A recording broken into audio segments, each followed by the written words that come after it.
Good morning, everyone. Jesse Webb, TradersPro.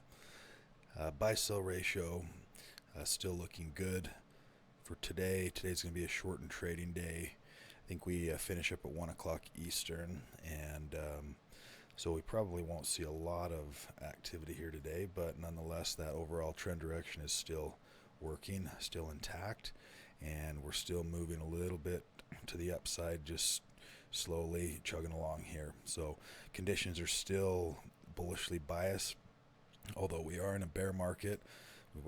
Need to be aware of that, as I've mentioned in the past, that this overall long-term downtrend is still in place, and there's a few overhead resistance areas that are that we're going to still be running into over the next few months for S&P 500. Dow is actually doing pretty strongly. NASDAQ still has some catching up to do.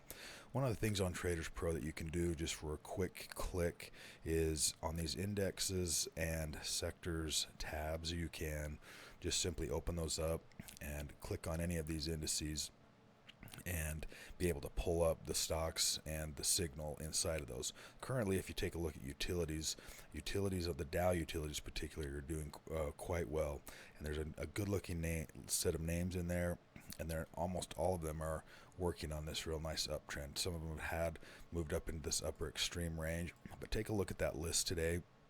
Some of them are breaking out. Some of them are continuing the trends. Some of them, like this one, have pulled back from those extreme ranges. When they pull back into these counter trends and then they start to move higher, you'll see that signal, that momentum signal, come from this extreme range, move back into this buy zone, and then work its way kind of back and forth inside that. That's what you want in the trend as it's moving higher. Is it's going to move ideally it's going to move inside of this trend back and forth as it's moving up and down within the overall trend, but there's times where it'll bump up to that extreme, pull back, give you an opportunity to get back in or get in for the first time and then move higher. So that's what's happening on a few of these utility stocks.